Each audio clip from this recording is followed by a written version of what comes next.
Fish on Fridays. I'm McCauley, and I am so tempted to start this episode by saying that little kid's rhyme that we used to say, beans, beans, the magical fruit, but I'm not going to, because I want to keep everything here at Fish on Fridays in a very highbrow kind of thing. We're high class here, so I don't want to finish that. If you know what I'm talking about, you can finish it yourself. You might say, what the heck are you talking about, Al? Well, I'm talking about, in particular, lentil beans. Now, lentil beans, believe it or not, play a really key role especially in our early church history. And it's something we've kind of forgotten over the centuries, but it's something that's worth looking back at. Now, I'm filming this episode as we are in the throes of the Easter, liturgical season of Easter. And we're coming to the end of it, actually. We're nearing the Feast of the Ascension.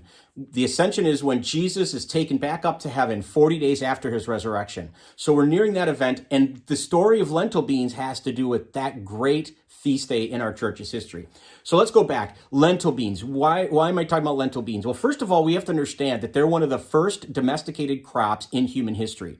In Mesopotamia, what we call the Fertile Crescent, where a lot of scientists and historians believe human life really originated, it was one of the first crops that was actively grown, transported, and consumed on a regular basis. So this is about 9,000 years before Christ. We're talking a long time. And it was a good thing because lentil beans are easy to transport, they keep well, and they are really, really chock filled with good, like things like protein and vitamins. So they're really good for us. Lentils are mentioned many times in the Hebrew scriptures. Probably the most famous mentioning of lentils is a lentil soup that Esau trades to his twin brother Jacob for his birthright. He's so hungry, he comes in from the field, and Esau trades stewed lentils.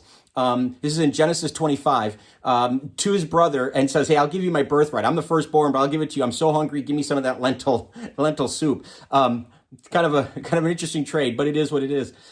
So lentils have been around. They've been spoken about. They're in our Hebrew scriptures. Now, what does it have to do with Christianity? Well, as you know, probably the Christian church was the fledgling church was persecuted really mercilessly by the Roman Empire. For the first 3 centuries of the early church, we had sporadic persecutions going on. Some of them were more severe than others, but they were always oppressive and very violent typically. And so Christians were forced to retreat and flee into these subterranean tunnels called catacombs. I've spoken about this in other episodes of Fish on Fridays, but catacombs are these underground tunnels. They were dark, they were dank, there was sewage down there, water. The Romans did not want to go down in there. There were rats and everything else. Again, remember, no electricity. So there's no lighting, there's no, nothing to do, no dehumidifiers to get the humidity and the smell out. But Christians had no choice. They couldn't build buildings because it had been destroyed. So they're meeting in these catacombs, these miles and miles of labyrinthine tunnels that are under major cities in Europe, like Paris and Rome. And they meet down there to hide. They meet to pray and to worship, and they bury the dead down there. Martyrs to the faith are often buried in catacombs. And so the worship services that happened in the catacombs were literally, the altars were the graves sometimes of these dead martyrs. So lentil beans were brought down into the catacombs because, again, they kept well, they transported well, and it was a way to keep them nourished. It was a way to keep Christians alive and have food. But if you know the liturgical calendar, the most important date of our Christian church calendar, our church year, is Easter. And if you're in the catacombs and you want to celebrate this high holy feast day without adorning an altar or the sites in these dank, dark catacombs, how can you really be reminded of the glory of the resurrection? So they realize, and again, this is over centuries and millennia of understanding lentils and how they grow.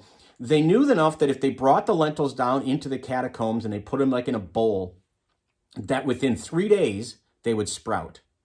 So typically the tradition began that on Holy Thursday evening, the night that we remember as Christians, the Last Supper of Christ, lentils would ceremoniously be put in a bowl, maybe with some dirt and water, and 3 days later, they'd begin to sprout. And what happens 3 days after the Last Supper? It's Jesus' resurrection. Jesus burst forth from the tomb. And so just like Jesus comes out of the tomb, the sprouts emerge from the shell of the lentil bean. And so it was a really good reminder to Christians in the catacombs to have faith and to have hope that the resurrection, that better things are awaiting for us. If not in this life, certainly in the next. Now, what's great about lentils, if you keep them in that environment with a little water, a little dirt, and it doesn't matter if there's no sun. Lentil beans have evolved to the point where they can do this. They will continue to blossom. And by the time 40 days goes by, a lentil bean will be in full bloom and have little flowers on it. So they were planted on Holy Thursday. They would erupt or burst out of their shell to remind the Christians of the resurrection of Jesus. And 40 days later, they'd be in full bloom to remind them of Jesus's ascension into heaven and the full glory of God that is his. And quite frankly, as a reminder to all of us as Christians, that that's what we want. We want the full glory of heaven. And so it's an inspiration for us to live our faith accordingly, empowered by God's grace to be people of faith, to live that faith out, and ultimately, hopefully, have that same reward that Jesus had, not just when he rose from the dead, but when he ascended to be with his Father for all time, to not die anymore. So anyway, there you go. Lentil beans. I don't know if you like eating them. I know that Christians in the last century or two, when they were poor during Lent, if they could not afford meat or even fish on Fridays, they would eat lentil beans because it was considered the poor man's diet. The lower classes could only afford that. They were so plentiful. They were everywhere. They were so inexpensive. But again, great source of protein and dietary needs. So a lot of poor Christians ate lentils. This is, I suppose, another way to connect to Christianity, that, Jesus commiserated with the poor. He understood what the poor were about, and that's who he associates with. It's kind of a neat thing. Anyway, thanks for watching. I appreciate it. It'd be great if you'd subscribe to our YouTube channel, follow us on Facebook. Glad you tuned in. Please feel free to share this content if you'd like. I hope you'll keep tuning in for Fish on Fridays every Friday. Until next time, be good to each other, and God bless.